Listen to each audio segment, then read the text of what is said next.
আমরা এখানে এতগুলো মানুষ সর্বোচ্চ এক সপ্তাহের ভিতরে বন্টন ক্রিয়া শেষ করেছেন, এরকম মানুষ এখানে হাত তোলার মতো আমরা সেভাবে পাইনি। এই বাংলাদেশের বড় বড় জমিদারেরা ছিল, তাদের বংশধরেরা এখন ভিক্ষা করে অনেক। অতএব ছেলে মেয়ের জন্য সম্পদ রেখে যাবেন, তসরুফ করবেন, বৈষম্য করবেন, বোনকে দিবেন না, ভাই হিসাবে সব আটকে রাখবেন কেন? আপনার ছেলে মেয়ের জন্যই সেই 2 নম্বর এটা করবেন। এরা যেটা ধরে রাখবে তার গ্যারান্টিটা কি? এরা যে রাস্তায় ভিক্ষার জন্য মানুষের সামনে হাত পাতবে না। হলো বাবা মায়ের সম্পদে বোনের অধিকার এটা আদায় করা ফরজ নাকি সুন্নত? এটা কোনো নফল কাজ না, এটা ফরজ একটি কাজ। এই ফরজ কাজটা বাংলাদেশের সবচেয়ে বেশি ভুলুণ্ঠিত হওয়া ফরজ কাজগুলোর মধ্যে থেকে একটি।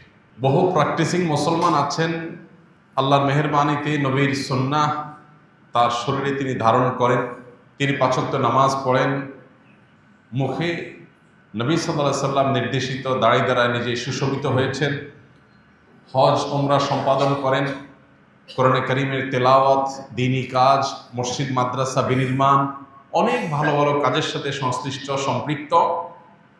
কিন্তু এই একই মানুষ নিজের বাবা এবং মায়ের সম্পদে বোনের যে প্রাপ্য অধিকার সেটা পাই করে হিসাব সঠিকভাবে বুঝিয়ে দেন না।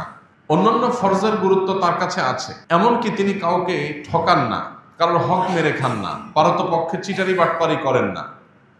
কিন্তু এই লোকটাও বাবা মায়ের সম্পদে বোনের হক যথাযথভাবে আদায় করে দেন না। এই না দেওয়ার অন্যতম একটা বড় কারণ হলো এর গুরুত্ব সম্পর্কে আমাদের অনেকেরই জানাশোনা সেরকম নেই, সচেতনতার অভাব।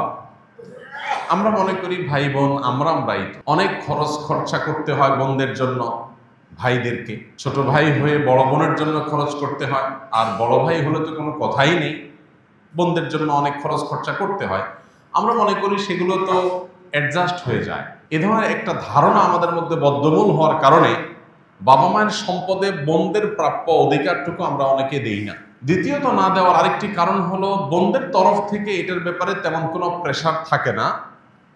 বোনরা খুব স্পষ্ট করে তাদের চাহিদার কথা, তাদের অধিকারের কথা তারা মুখ ফুটে বলেন না। এর কারণে ভাইরা অনেকে ধরে নেন যে এই বিষয়ে বোধহয় তাদের তেমন কোনো দাবি দাওয়া নেই। তৃতীয়ত, অনেক ভাই আছেন যারা মনে করেন যে বোনদের আর কি বা তেমন পাবে, তার চাইতে বরং তাদেরকে অন্য অনেকভাবে আমি পুষায় দেব এবং সেটাকে কাটাকাটি করে নিয়ে অ্যাডজাস্টমেন্ট করে নিব। এরকম নানাবিধ ভুল ধারণা এবং শয়তান নানাবিধ আমাদেরকে আইডিয়া দেয়। সেই আইডিয়াগুলো মাথায় আসার পর আমরা বোনদের অধিকারকে যথাযথ দেওয়ার গুরুত্ব সেভাবে অনুভব করি না। এমনকি বোন সিনিয়র হয়ে বয়স্কা হয়ে সন্তান সন্ততি হওয়ার পর, মারা যাওয়ার পর বোনের ছেলে মেয়েরা নানা পাড়ায় সম্পদ নেওয়ার জন্য তখন দেন দরবার, বিচার সালিশ এবং মামলা মোকদ্দমা পর্যন্ত যেতে হয়। এতদিন পর্যন্ত আমরা জিনিসটাকে বিলম্ব করে ফেলি। মৌলিকভাবে মাঝে একটু জেনে রাখি, কোনো মানুষের মৃত্যুর পর তার ওয়ারিসদের উপরে কয়েকটা কর্তব্য চলে আসে ইমিডিয়েট। মৃত্যুর পর তৎক্ষণাৎ কিছু করণীয় তাদের উপরে প্রযোজ্য হয়। তার ভিতরে 1 নম্বর প্রযোজ্য হয় মৃত ব্যক্তির দাফন কাফনের জন্য প্রয়োজনীয় ব্যবস্থা করা, জানাজার ব্যবস্থা করা। এরপর মৃত ব্যক্তি যে সম্পদ তিনি রেখে গেলেন তার সম্পদ থেকে তার দেনা দায়ী থাকলে সেগুলোকে পরিশোধ করা। এরপরে সবচেয়ে গুরুত্বপূর্ণ কাজ হয় তার সম্পদের অবশিষ্ট যেটা দেনা দায় পরিশোধ করার পর থাকে সেটা তার ওয়ারিস, কোরআন যাদেরকে যতটুকু হিস্সা দিয়েছে তাদেরকে ততটুকু হিস্সা বুঝিয়ে দেওয়া, এটা কর্তব্য। আমাদের সমাজে এই জিনিসটাকে গড়িমসি করে লেট করা হয়, দেরি করা হয়। এত বেশি দেরি করা হয় যে শেষ পর্যন্ত এটার কোনো হদিস খুঁজে পাওয়া যায় না, কুল কেনা পাওয়া যায় না, অনেক দেরি হয়ে যায় এবং এটাকে আর স্মুথলি বন্টন করা ইজি থাকে না, সহজ থাকে না, এটা কঠিন হয়ে যায়, জটিল হয়ে যায়। এই যে বিলম্ব করা হয় এরও একটা কারণ আছে। সেই কারণটা হলো অনেকে মনে করেন বাবা মা মাত্র দুনিয়া থেকে গেলেন, মাত্র লাশটা দাফন করে আসলাম, এখনো যদি ভাই বোন সবাই মিলে আমরা বসে যাই যে বাবা মা কি রেখে গেলেন, দায় দেনা কি আছে না আছে সেটা পরিশোধ করলাম, ভালো কথা, কিন্তু বাকিটুকু আমরা নিজেরা কে কত পাবো বন্টন করার জন্য যদি বসে যাই সমাজের মানুষ কি বলবে? আমাদের সমাজ অনেক খারাপ কাজকে খারাপ মনে করে না, কিন্তু ভালো কাজকে খারাপ মনে করে। বাবা মার মৃত্যুর পর ভাই বোনরা বসে কি কি সম্পদ রেখে গেলেন, দায় দানা কি আছে পরিশোধের ব্যবস্থা করে বাকি কি থাকলো সেটা আমরা কে কতটুকু পাবো এটাকে ক্রিস্টাল ক্লিয়ার একেবারে পরিষ্কার ভাবে পরস্পরের মধ্যে বন্টন করে নেওয়া, এটা তাদের উপরে ফরজ। এই ফরজ বিধানটাকে বিলম্ব করতে করতে 2-4 বছর নয় 2-4 যুগ আমরা পার করে দেই। এরপরে দেখা যায় যে আগের সে মেন্টালিটি আর থাকে না, এর মধ্যে বহু পানি গড়িয়ে যায় নদীতে, বহু সময় পার হয়, মন মানসিকতা পরিবর্তন হয়, প্রেক্ষাপট পরিবর্তন হয়। এরপরে আর চাইলেও আগের মতো যখন বন্টন করা যেত সে বন্টন করার পথটা সেভাবে খোলা থাকে না। আমরা এখানে যারা আছি কয়জন বলতে পারবেন যে আমার বাবা বা আমার মায়ের মৃত্যুর পর, আমার পরিবারের কোনো সদস্যের মৃত্যুর পর আমি 2-4-5 দিন 7 দিনের মধ্যেই তার সম্পদের বন্টনের কাজ শেষ করে ফেলেছি? এখানে কি কেউ আছেন? এখানে কেউ থাকলে এটা আমি দেখতে চাই যে রেশিওটা কিরকম। আমরা এখানে কয়েকশো মানুষ আছি, এর মধ্যে 2-4-5 জন কি আছেন যে 1 সপ্তাহের মধ্যে বন্টন করে ফেলেছেন? থাকলে একটু হাতটা তুলে একটু দেখাবেন। অবাক করা বিষয় কিন্তু আমরা এখানে এতগুলো মানুষ সর্বোচ্চ 1 সপ্তাহের ভিতরে বন্টন ক্রিয়া শেষ করেছেন, এরকম মানুষ এখানে হাত তোলার মতো আমরা সেভাবে পাইনি। এটা কিন্তু একটা ইন্ডিকেটর। আমি যে শুরুতে বলেছি অবহেলিত ফরজ, আমি যে শুরুতে বলেছি যে ফরজ সবচেয়ে বেশি বলন্টিত হচ্ছে, এই বিষয়টি কি প্রমাণ হলো এখন যে আমরা এখানে একজন মানুষও নাই যে বাবা মার মৃত্যুর পর 1 সপ্তাহের ভিতরে বন্টন করেছে। আলহামদুলিল্লাহ অনেকের বাবা মা এখনো বেঁচে আছেন, স্ত্রী স্বামী বেঁচে আছেন, তাদের তো অপশনই আসে নাই। কিন্তু যাদের আসছে তারা কয়জন এটা কাজ করেছে? করিনি আমরা বেশিরভাগ। ওই যে কেন করি নাই? কারণ যখনই ভাই বোন মিলে বন্টন করতে বসবেন এলাকার মানুষজন বলবে ছি ছি ছি, বাপটার লাশ দাফন করে এসে পারলো না, এখনই তারা ভাগ বন্টনের জন্য বসে গেছে। কত খারাপ। আমাদের সমাজে কারোর প্রয়োজন হয়েছে, সে বিয়ে করেছে, এটা নিয়ে বহু লোক বহু কথা বলবে। একজনের স্ত্রী মারা গেছেন, বয়স হয়ে গেছে, সিনিয়র মানুষ 50-60-70-এর ঘরে চলে গেছে বয়স, তিনি আরেকটা বিয়ে করেছে। ছুঁই ছুঁই রব পড়ে যায়, ফিস ফিস ফিস ফিস করে আলাপ আলোচনা শুরু হয়ে যায়। লোকটা কি খারাপ কাজ করেছেন না ভালো কাজ করেছেন? কিন্তু এটা নিয়ে সমালোচনা হয়। এই সমাজটাকে যদি আমরা পরিবর্তন না করতে পারি তাহলে দিন দিন মানুষের অধিকারগুলো একটা পর একটা পায়ের নিচে পিষ্ট হতে থাকবে। আমাদেরকে সংগ্রাম চালাতে হবে। কেউ ফিসফিস করতে আসলে প্রতিবাদ জানাতে হবে, লোকটা কোনো অন্যায় করে নাই, কেন আপনি সমালোচনা করছেন, কেন এটাকে খারাপ ভাবে নিচ্ছেন? আমরা যখন ভালো কাজকে অ্যাপ্রিসিয়েট করবো না তখন সমাজে ব্যভিচার হবে, অন্যায় হবে, অনাচার হবে, তলে তলে অনেক অপরাধ কর্ম হবে। প্রথমত এই ট্যাবু ভাঙতে হবে। বাবা মার মৃত্যুর পর দ্রুততম সময়ের মধ্যে সম্পদের বন্টন করা দোষের কোনো বিষয় নয়, বরং এটা ভালো বিষয়। কোন অর্থে ভালো? কারণ এটা যদি বিলম্ব করা হয় তখন প্রপার বন্টনের পথ দিন দিন সুগম হবে না আরো কঠিন হবে? কঠিন হবে।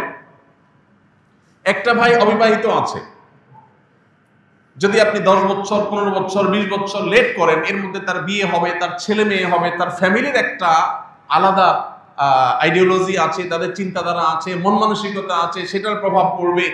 কারোর গায়ের জোর বাড়বে, সেই গায়ের জোর দিয়ে দখল করার প্রবণতা বাড়বে।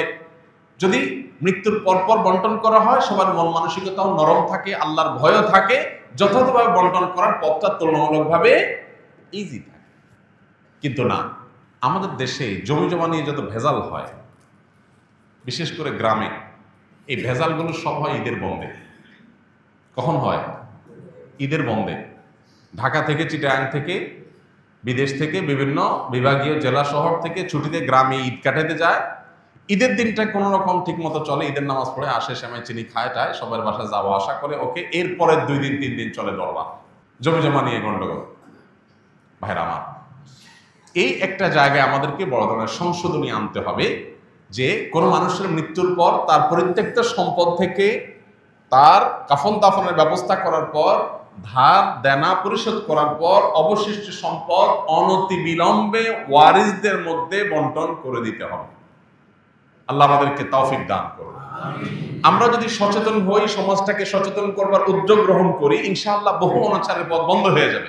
এই ক্ষেত্রে আমি যেটা বলছিলাম বোনদের হক এটা আদায় করার ক্ষেত্রে যে গড়িমসি করা হয়, এর অন্যতম কারণ হলো যে দেরি করা হয়, এরপরে অনেক দিন হয়ে যায়, ততক্ষণে আসলে আর ওই আগের মতো মন মানসিকতা এবং সেরকম পরিবেশ পরিস্থিতি প্রেক্ষাপট আর থাকে না, দেরি হয়ে যায়। এই জন্য এই জিনিসটা আমাদের করা উচিত হবে না। এবং বিশেষ করে অন্যান্য ওয়ারিসদের হক কম বেশি দেওয়া হয়। দুইজন ভাই থাকলে তারা নিজেরা ঠিকই ভাগ বন্টন করেন, একটা মিলমিশের মধ্যে, একটা বোঝাপড়ার মধ্যে তারা আসেন। যেই লোকটা বঞ্চিত থাকে পরিবারের বাপের বা মায়ের সম্পদের মধ্যে, তার নাম হলো বোন। ভাইরা মা, এক্ষেত্রে একটা খোঁড়া যুক্তি শয়তান আমাদের মনের মধ্যে তৈরি করে দেয়, সেটা হলো বোনকে বিয়ে দিতে অনেক টাকা খরচ হয়েছে, কয়েক লাখ টাকা খরচ হয়েছে। অনেক বাবা জীবদ্দশায় এগুলো মিটমাট করে দেয়, মেয়েদেরকে বলে দেখো মা, তোমার বিয়েতে তো অনেক টাকা খরচ হয়েছে, অনেক মানুষ খাওয়াইতে হয়েছে, বাজার সদাই করতে হয়েছে, অনেক জিনিসপত্র যৌতুক দিতে হয়েছে, স্বর্ণ গহনা কিনতে হয়েছে, তো তুমি আর দায় দাবি রাখিও না। এটা অনেক মা অনেক বাবা বলেন। খুবই গর্হিত এবং জঘন্য একটা কাজ। সন্তানের বিয়ে দেওয়া, বিশেষ করে কন্যা সন্তানের বিবাহ দেওয়া, এটা বাবার উপরে দায়িত্ব এবং কর্তব্য। 2 টাকা খরচ করে দিবেন না 2 লক্ষ টাকা খরচ করে দিবেন, এটা বাবাকে ব্যবস্থা করতে হবে, তাকে সিদ্ধান্ত নিতে হবে। আপনি যদি আপনার প্রত্যেকটা সম্পদে আপনার সন্তান হিসেবে তার যে অধিকার আল্লাহ তাআলা দিয়েছেন, সেই অধিকারকে যদি আপনি এখান থেকে কাটছাট করেন এবং এখান থেকে যদি আপনি অ্যাডজাস্টমেন্টে যান এবং এখান থেকে যদি আপনি যোগ বিয়োগ করেন, প্লাস মাইনাস করেন, তাহলে এটা হবে আপনার তার প্রতি অবিচার এবং জুলুম। বাবা হয়েছেন দেখে, মা হয়েছেন দেখে সন্তানের প্রতি জুলুম করবেন, এত সহজ না। প্রত্যেকটা মানুষের বিচার হবে কিয়ামতের ময়দানে। সন্তান হিসেবে বাবার হক নষ্ট করলে যেরকম বিচার হবে, বাবা হিসেবে সন্তানের হক নষ্ট করলে তার বিচারও হবে। অনেক বাবা মা আছেন মনে করেন আমি তো বাবা, আমি তো মা, যা খুশি তা করবো। জি না, আপনি সন্তানদের মধ্যে যদি বৈষম্য করেন, অবিচার করেন, জুলুম করেন, কিয়ামতের ময়দানে অবশ্যই আল্লাহর কাছে আপনাকে জবাবদিহি করতে হবে। এই জন্য ভাইরা আমার, আল্লাহ যাদেরকে ছেলে মেয়ে দিয়েছেন, খবরদার, মেয়েদের হক থেকে বঞ্চিত করার জন্য তাদের পেছনে খরচ করেছেন এই যুক্তিতে তাদেরকে যদি আপনি কনভিন্স করেন এবং তারা মুখ দিয়ে যদি বলেও ঠিক আছে বাবা, তারপরে এটা উচিত হবে না, এটা অন্যায় হবে এবং কিয়ামতের ময়দানে আপনাকে আসামির কাঠগড়ায় দাঁড়াতে হতে পারে।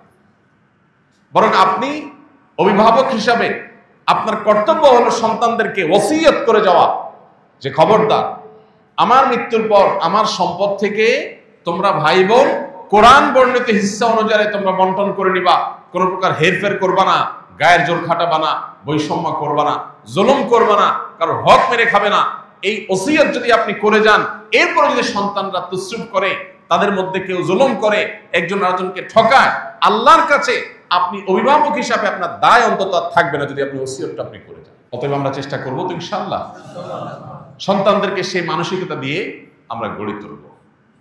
ভাইরা আমার, অনেক বাবা মা নিজেই এই অনাচারের পথ ওপেন করে যান, একজনকে বাড়াই দিয়ে আরেকজনকে কমায় দিয়া আগে থেকে বলে যান যে তুমি দায় দাবি করিও না, তুমি এটা নিয়ে ঝামেলা করিও না, তুমি মেনে নিও।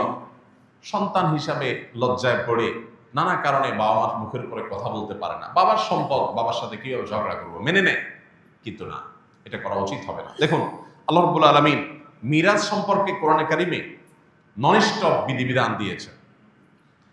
সবচেয়ে দীর্ঘতম কোরআনের যে আয়াতগুলো আছে, সবচেয়ে বড় আয়াতগুলো আছে, সে আয়াতগুলোর মধ্যে থেকে অন্যতম আয়াত হলো মিরাসের আয়াত, অর্থাৎ কোন মানুষের মৃত্যুর পর তার পরিত্যক্ত সম্পদ বন্টনের আয়াত।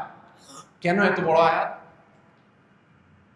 ইউসিকুমুল্লাহু ফি আওলাদিকুম লিযযাকারি মিথলু হাজ্জিল উনসায়াইন, একটা বড় আয়াত। মিরাস সম্পর্কে কোরআনের সবচেয়ে দীর্ঘতম আয়াতগুলোর মধ্যে থেকে মিরাসের আয়াতগুলো কেন বড়? মৌলিকভাবে মিরাসের কয়েকটা বেশ বড় বড় আয়াত কেন আছে? কারণ মানুষের মৃত্যুর পর তার সম্পদ বন্টনের বিষয়টা এত গুরুত্বপূর্ণ যে আল্লাহ রাব্বুল আলামিন এই বিষয়ে কথা বলে একদম শেষ করে তারপরে ফুল স্টপ দিয়েছেন, তার আগে দেননি। কথা শেষ করে যে এই হারে যাকে যতটুকু দিতে বলা হয়েছে তাকে ততটুকু দিবা। শেষে এসে আয়াতের শেষে এসে আল্লাহ কি বলেছেন? খুবই গুরুত্বপূর্ণ এবং আমাদের জন্য তাৎপর্যপূর্ণ। আল্লাহ বলেছেন আবাউকুম ওয়া আবনাউকুম, আবাউকুম ওয়া আবনাউকুম লা তাদরুনা আইয়ুহুম আকরাবু লাকুম নাফআ। প্রত্যেকটা সম্পদ বন্টনের ক্ষেত্রে যে তসরুফ করা হয়, যে হেরফের করা হয়, যে বৈষম্য করা হয়, যে জুলুম করা হয়, এটা কেন করা হয়? বাপে মনে করে, মায়ে মনে করে অমুক সন্তানকে বেশি দিয়ে দিলে আমার লাভ হবে, অমুককে দিয়ে দিলে আমার ক্ষতি হবে। মেয়েদের বন্টন করার ক্ষেত্রে একটা মানসিকতা থাকে যে মেয়েদেরকে দিলে তো পরের বাড়িতে চলে যাবে, এটা তো মেয়ের জামাই পাবে, আরেক বাড়িতে চলে যাবে, তারা তো জমি বিক্রি করে নিয়ে যাবে, ছেলেকে দিলে তো আমারই থাকবে। শত শত দৃষ্টান্ত, শত শত নজির আপনার আশেপাশে আপনি দেখবেন। এইরকম চিন্তা করা মানুষটা শেষ পর্যন্ত ছেলের উপর নির্ভরশীল হয় না, মেয়ের উপর, জামাইয়ের উপর নির্ভরশীল হতে হয়েছে। আছে না এরকম? যে বাপকে ছেলেরা দেখে নাই, ওই মেয়ে ঠিকই বাপ ছাড়া পাগল হয়ে গেছে, বুঝে নেই। ভাইরা আমার, স্বামীর সাথে ঝগড়া লাগলে মেয়েরা বাপ মার পক্ষ নেয়, আর ছেলেরা বউয়ের সাথে ঝগড়া লাগলে মা বাবার সাথে ঝগড়া করে। ঠিক না ঠিক? মেয়ে কিন্তু তার স্বামীর সাথে ফাইট করে কার হয়ে? বাপ মার হয়ে। আর ছেলে বাপ মার সাথে ফাইট করে কার হয়ে? বউয়ের হয়ে। এটা সব ক্ষেত্রে হয় তা বলছি না, বেশিরভাগ ক্ষেত্রে হয়। তো আল্লাহ বলছেন আবাউকুম ওয়া আবনাউকুম লা তাদরুনা আইয়ুহুম আকরাবু লাকুম নাফআ। তোমরা তোমাদের সন্তান সন্ততিদের, আত্মীয় স্বজনদের কাউকে কম কাউকে বেশি হেরফের করে যে দিচ্ছ, কাউকে দিচ্ছ আর কাউকে দিচ্ছ না, বঞ্চিত করছো কেন? তুমি মনে করছো তাকে দিলে তোমারই থেকে যাবে, হতে পারে তাকে দিছে ওইটাই জলে যাবে, আর যেটাকে দিলে মনে করছো পরের বাড়ি চলে যাবে, ওইটাই হয়তো তোমার আপন হয়ে থাকবে। তুমি জানো না কে তোমার উপকারে আসবে। কত বাবা এরকম আছেন যে সম্পদ সব একটা ছেলের নামে লিখে দিয়েছেন, ওই ছেলে বেঈমানি করছে সবার আগে, আর যে ছেলেটাকে কিচ্ছু দেন নাই শেষ পর্যন্ত বিপদের শেষ মুহূর্তে ওই ছেলেই সাথে ছিল। আছে না এরকম বহু নজির? এজন্য আল্লাহ বলেছেন তোমাদের ছেলে সন্তান, ছেলে মেয়ে, সন্তান সন্ততির মধ্যে কে কতটা তোমার উপকারী হবে, তোমার কাজে আসবে, তুমি কিন্তু জানো না, ভবিষ্যৎ সম্পর্কে তোমার কোনো জ্ঞান নাই। অতএব তুমি নিজস্ব ডিসিশন থেকে কাউকে দিবা কাউকে দিবা না, হেরফের করবে না, এটাকে আল্লাহর বন্টন হিসাবে রাখবে। ফারিদাতাম মিনাল্লাহ, আল্লাহ বলেছেন এই বন্টন এটা আল্লাহর নির্ধারণ, মাইন্ডেড। এটা কে নির্ধারণ করে দিয়েছেন? ফারিদাতাম মিনাল্লাহ, এটা আল্লাহর নির্ধারণ, অতএব এর হেরফের করা যাবে না। ইন্নাল্লাহা কানা আলিমান হাকিমা, কি করো আর কি না করো আল্লাহ সবকিছু জানেন। কাকে কতটুকু দিতে হবে আল্লাহ মহাপ্রজ্ঞাবান, তার বিচার, তার বিশ্লেষণ, এটাকে তুমি তোমার ক্ষুদ্র বিবেক দিয়ে বোঝার চেষ্টা করবে না বা জাস্টিফাই করার চেষ্টা করবে না। এজন্য ভাই, বোনদের হক, মেয়েদের হক পাই পাই করে বুঝাই দেবেন তো ইনশাআল্লাহ। বাংলাদেশে জমি জমার দলিল, এগুলো নিয়ে যাদের ঘাটাঘাটি করার অভ্যাস আছে, কয়টা জমির দলিল মেয়েদের নামে পাইছেন আপনারা? একটা জরিপ সম্ভবত এরকম হয়েছে যে বাংলাদেশের টোটাল ল্যান্ডের মালিকানা এর 4 or 5% মাত্র মেয়েদের নামে। বাংলাদেশে মেয়েদের সংখ্যা অলমোস্ট ছেলেদের হাফ, প্লাস মাইনাস 50-50 প্রায়। তাহলে জমি জমার মালিকানা, অন্তত দলিল আপনি পরিমাণের বেশি পেতে পারেন, দলিল তো দুজনের দুইটা হবে, কিন্তু মাত্র 4 or 5% জমি মেয়েদের নামে, আর বাকি 95% ছেলেদের নামে। কত বড় জুলুম, কত বড় অবিচার এ দেশে প্রতিষ্ঠিত হয়ে আছে। আমরা নিজেকে ভালো মুসলমান মনে করি, হাজী সাহেব মনে করি, আলেম সাহেব মনে করি। আমি বিভিন্ন মাহফিলে গেলে হাত তোলাবার চেষ্টা করি। কোন সব সেই সুপুরুষ আছেন যারা হাত তুলে বলতে পারবেন যে আমার বাবা মা, আমার মায়ের মৃত্যুর পর আমার বোনদের হক পাই পাই করে বুঝাই দিছি? কয়জন আছেন? এখানে হাত তুলতে বললেও খুব বেশি হাত উঠবে না আমি জানি। এই যে একটা লজ্জাস্কর অধ্যায় আমাদের, এই অধ্যায়কে কবর রচনা করতে হবে, এই অধ্যায়ের অবসান ঘটাতে হবে। এর জন্য সংকল্প দরকার, ভয়কে জয় করতে হবে। সম্পদ দেওয়ার মালিক কে? সম্পদ রাখার মালিক কে?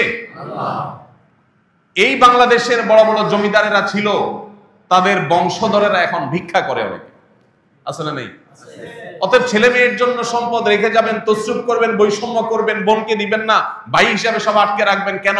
আপনার ছেলে মেয়ের জন্যই সেই 2 নম্বর এটা করবেন। এরা যেটা ধরে রাখবে তার গ্যারান্টিটা কি? এরা যে রাস্তা ভিক্ষার জন্য মানুষের সামনে হাত পাতবে না, গ্যারান্টিটা কি? অতএব যার যার পাওনা আমি বুঝাই দিব। জীবনে আল্লাহ তাআলা অদৃশ্য এবং সারপ্রাইজড রিজিক আমাকে দিবেন, বরকত আমাকে দিবেন ইনশাআল্লাহ। আল্লাহ তাআলা বলেছেন, ইয়া আইয়ুহাল্লাযীনা আমানু লা তাকুলু আমওয়ালাকুম বাইনাকুম বিল বাতিল। হে ঈমানদাররা, তোমরা একে অন্যের হক মেরে খাইও না অন্যায়ভাবে। আমার বাবা মারা গেছেন, যাই রেখে গেছেন, এখানে আমার বোনের হক আছে, এটা আমি দিলাম না। গড়ি মশাই করে ধানাই ভানাই করে বুঝটুজ দিয়ে আমি রেখে দিলাম, তাহলে তার সম্পদটা আমি অন্যায়ভাবে ভক্ষণ করলাম। নবী করিম সাল্লাল্লাহু আলাইহি ওয়াসাল্লাম একটা হাদিস সহিহ বুখারী মুসলিম এক জায়গায় বর্ণনা করেছে। তিনি বলেছেন, মানিক তাতা শিবরাম মিনাল আরদ যুলমা, কেউ যদি কারো অন্যায়ভাবে 1 বিঘত সম্পদ আত্মসাৎ করে, 1 বিঘত সম্পদ আত্মসাৎ করে, যারা আইল ঠেলেন, কত বিঘত যে ঠেলতে ঠেলতে নিয়ে গেছেন আল্লাহ জানে, 1 বিঘত সম্পদ যদি কেউ কারো আত্মসাৎ করে, নবীজি সাল্লাল্লাহু আলাইহি ওয়াসাল্লাম বলেছেন 7 তবক জমিনকে কিয়ামতের ময়দানে তার গলায় ঝুলিয়ে দেওয়া হবে। কত জমিন লাগে তোর নেই, সেদিন মৃত্যু হবে না, কষ্ট যন্ত্রণা এটা ঠিকই হতে থাকে। ভাইরা আমার, আল্লাহ রাব্বুল আলামিন আল্লাহর বিধিবিধানের সামনে আমাদেরকে আত্মসমর্পণ করার, সেরকম ঈমানি শক্তি ধারণ করার তৌফিক নসিব করুন। আমিন। ভাইরা আমার, আমরা আমাদের বোনদের হক যদি মেরে খাই, তাদের হক যদি নষ্ট করি, সম্পদ যদি আত্মসাৎ করি, তাতে কি হবে? প্রথমত জীবনের বরকত চলে যাবে। এই যে সম্পদ রাখবেন, এই সম্পদ আসলে তেমন কোনো কাজে আসবে না।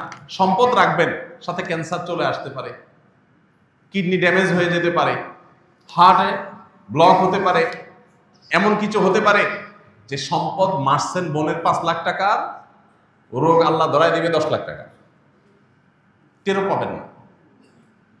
দ্বিতীয়ত, এটা সাধারণ হারাম না, আত্মীয়তার বন্ধন ছিন্ন করার হারাম। আত্মীয়তার বন্ধন ছিন্ন করার হারামটা, এটা আরো জঘন্য হারাম। এর পাশাপাশি আরেকটা বিষয় থাকে এখানে, সেটা হলো যে কখনো কখনো বোনরা হয়তো ছোট থাকে, এতিম হলে সেক্ষেত্রে এতিমের হক মেরে খাওয়ার আরেকটা গুনাহ এখানে যুক্ত হয়, কতগুলো অপরাধ এখানে যুক্ত হয়।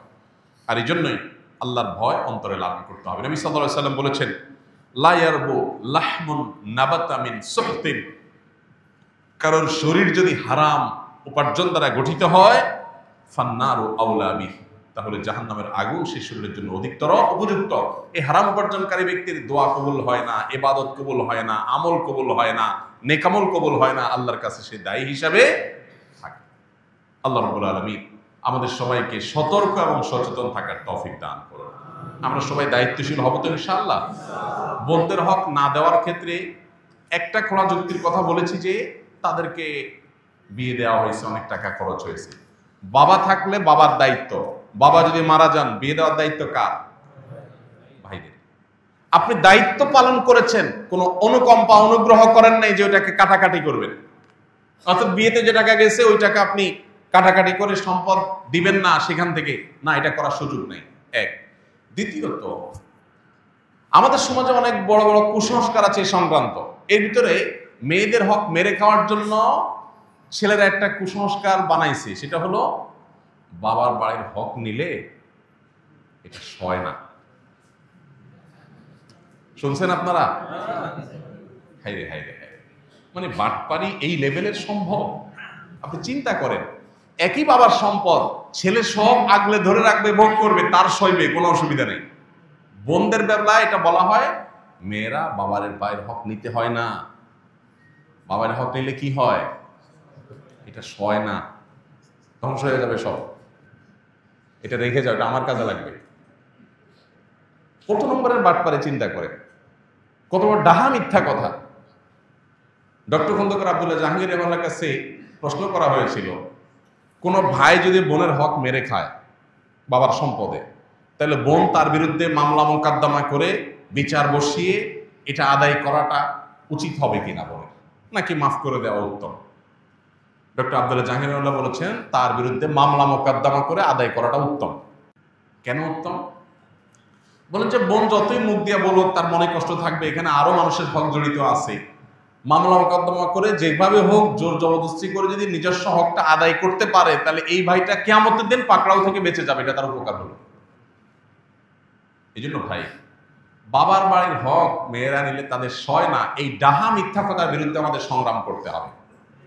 দ্বিতীয়ত, আমাদের সমাজে মেয়েরা বাবার বাড়ির হক নিয়ে গেলে এটাকে অনেকে খারাপ চোখে দেখে, মনে করে যে আরে এটা কোনো কথা হলো।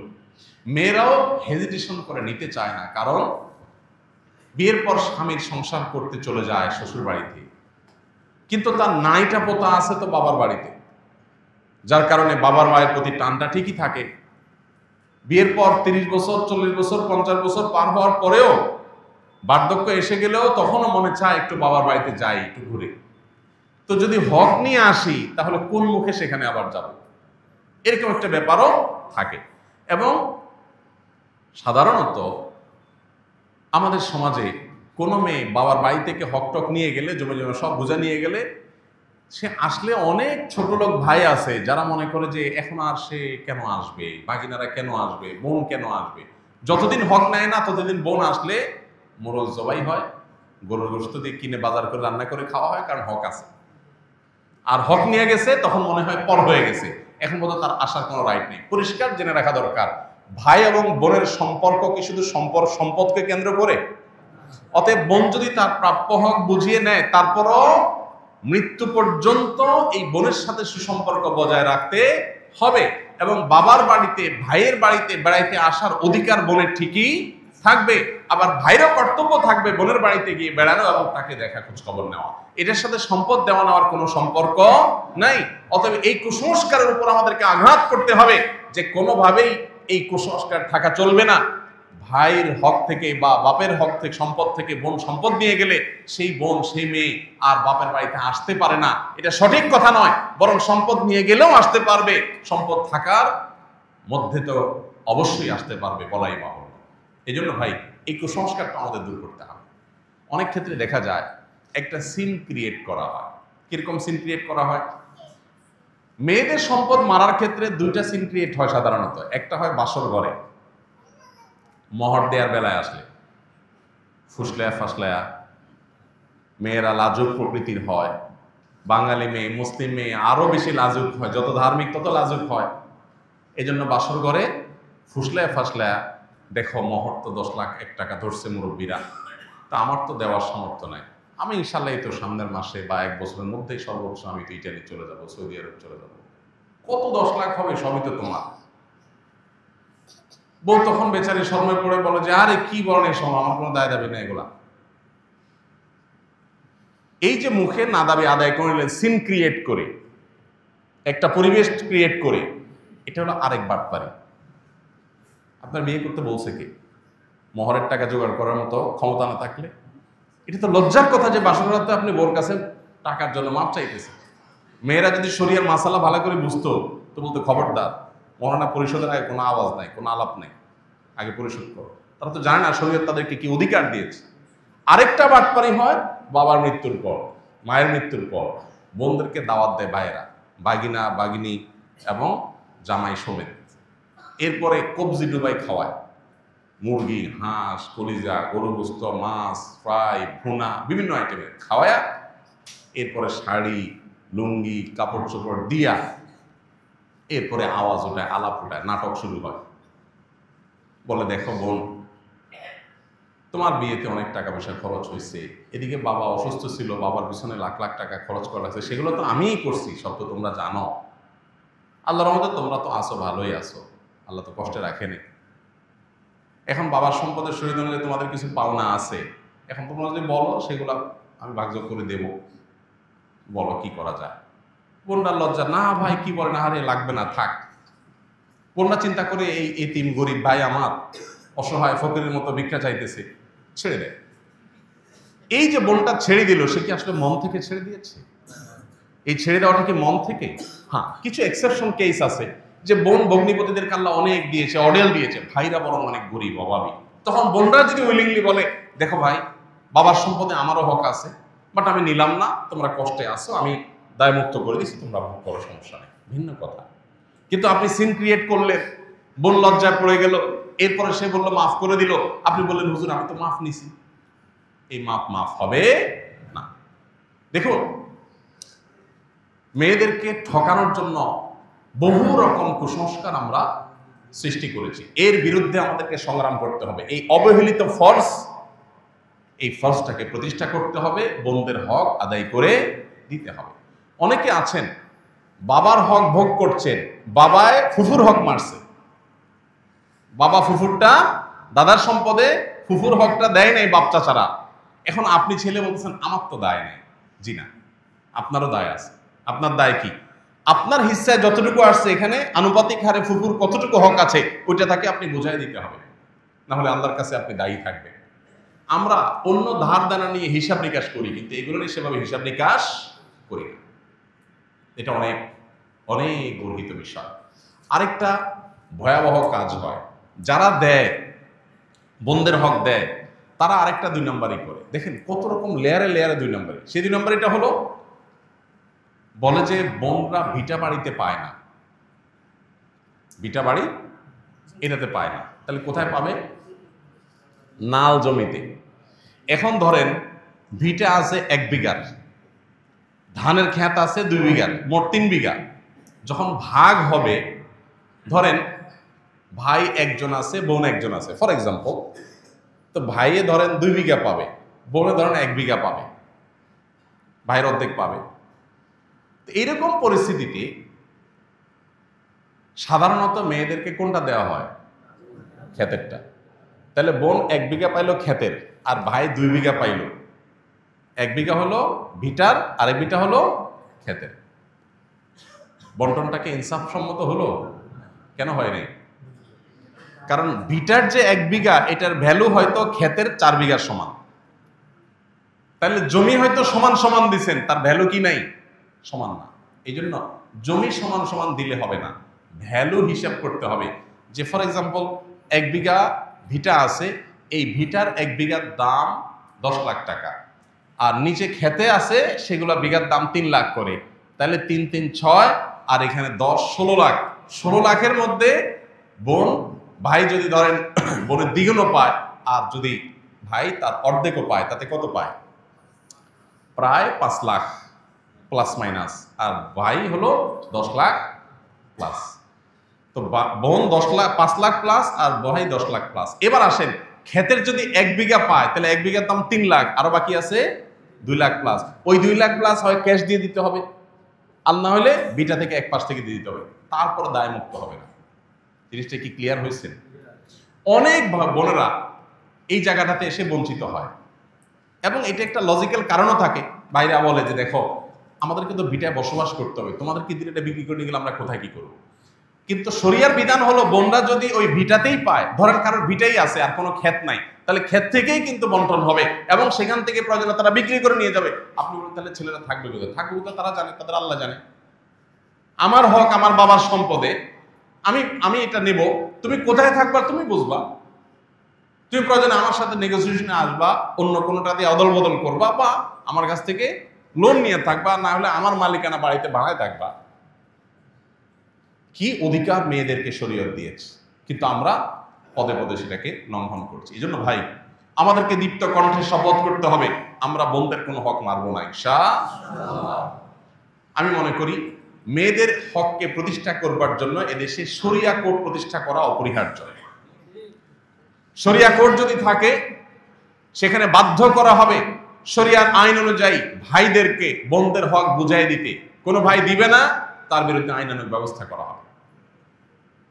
এবং সেটা যতদিন না হচ্ছে, বিশেষ করে মেয়েদের এই সম্পদে তাদের অধিকারকে আদায় করবার জন্য সরকার নতুন এবং ভিন্ন কোনো আইন করতে পারে, যে কোনো এলাকাতে কোনো ভাই নির্দিষ্ট সময়ের মধ্যে বোনকে হক যদি বোঝায় না দেয়, তাহলে যথাযথ নিয়ম অনুযায়ী বোন যাতে সেটা বুঝে নেওয়ার জন্য দাবি করতে পারে, মামলা করতে পারে, এবং নির্দিষ্ট সময়ের মধ্যে সেটা যাতে নিষ্পত্তি করতে বাধ্য থাকে সংশ্লিষ্ট কর্তৃপক্ষ।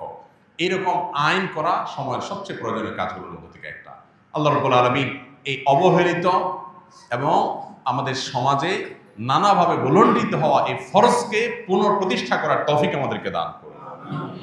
আমরা আল্লাহর এই বিধানের প্রতি ঈমান এনে সেটাকে বাস্তবায়ন করব। আমি আবারও বলছি, আমরা অনেকে আছি চুরি করি না, ডাকাতি করি না, হয়তো অন্যের হক মেরে খাই না, চিটারি বাটপারি করি না, কিন্তু এই জায়গাটাতে শয়তান আমাদের চোখে ধুলি দেয়, আমাদেরকে নানা কুযুক্তি দেয়, সেগুলো দিয়ে আমরা এই সমস্ত বিষয়গুলোকে, ফরজ বিধানগুলোকে আমরা লঙ্ঘন করে চলি। এই জন্য ভাই, যারা এতদিন করেন নাই, হক মেরে দিয়েছেন, এখনো তাদের সেটা প্রায়শ্চিত্ত করবার স্কোপ আছে, সুযোগ আছে, রিকভার করার স্কোপ আছে। কিভাবে? ওই যে কি পরিমাণ সম্পদ তার ছিল বাবার মৃত্যুর পর, যেটা আমি ভোগ করেছি, তার ভ্যালু কত ছিল হিসাব করে এখন হয় ক্যাশ দিয়ে দেন, যে ল্যান্ডের দাম সব প্রপার্টি মিলায় এত হয়েছে ভ্যালু, তার তোমার ভাগে এত পড়ছে, তুমি হয় ক্যাশ নিয়ে নাও, আর না হলে জিনিসপত্র নাও বা ল্যান্ড নাও, কিন্তু যেভাবে হোক মিনিমাইজ করতে হবে। এক্ষেত্রে বোনদের অবশ্য দায়িত্ব থাকে যে ঠিক আছে, অহেতুক ঝামেলা না করে প্রয়োজনে ক্যাশ নিয়েও যদি আমার প্রাপ্য অধিকার আমি নিতে পারি, তাহলে সেক্ষেত্রে অবশ্যই আমাকে মিনিমাইজে আসা উচিত। আল্লাহ তাআলা আমাদের সবাইকে এই ফরজ বিধানকে ঘরে ঘরে প্রতিষ্ঠা করার তৌফিক দান করুন। আমরা যে সামনের জুমায় কিছু ভাইদের হাত দেখতে পাই, যারা এই এক সপ্তাহের মধ্যে এই ব্যাপারে প্রয়োজনীয় উদ্যোগ নিয়ে বোন বা ফুফুদের হক বুঝাই দিয়েছেন, তাহলে আমাদের কাছে অনেক ভালো লাগবে। যদি এরকম কোন আল্লাহর বান্দা থাকেন যে ঠিক আছে, আমি এক সপ্তাহের ভিতরে ইনশাআল্লাহ আমার সাধ্যে যেটুকু আছে সেটুকু করে বোনদের প্রাপ্য হক আমি বুঝাই দিব, আল্লাহর কাছে তাদের দায় থাকবে না। হক বুঝাই দেওয়ার পর বোনদেরকে বলবো, দেখো বোন, বাবার সম্পদে তোমার হক বুঝাই দিয়েছে, এর মানে এই না তোমার সাথে আমার সম্পর্ক শেষ, এই ভিটাতে তোমার লেনা দেনা চুকায় গেছে, ব্যাপারটা এরকম না।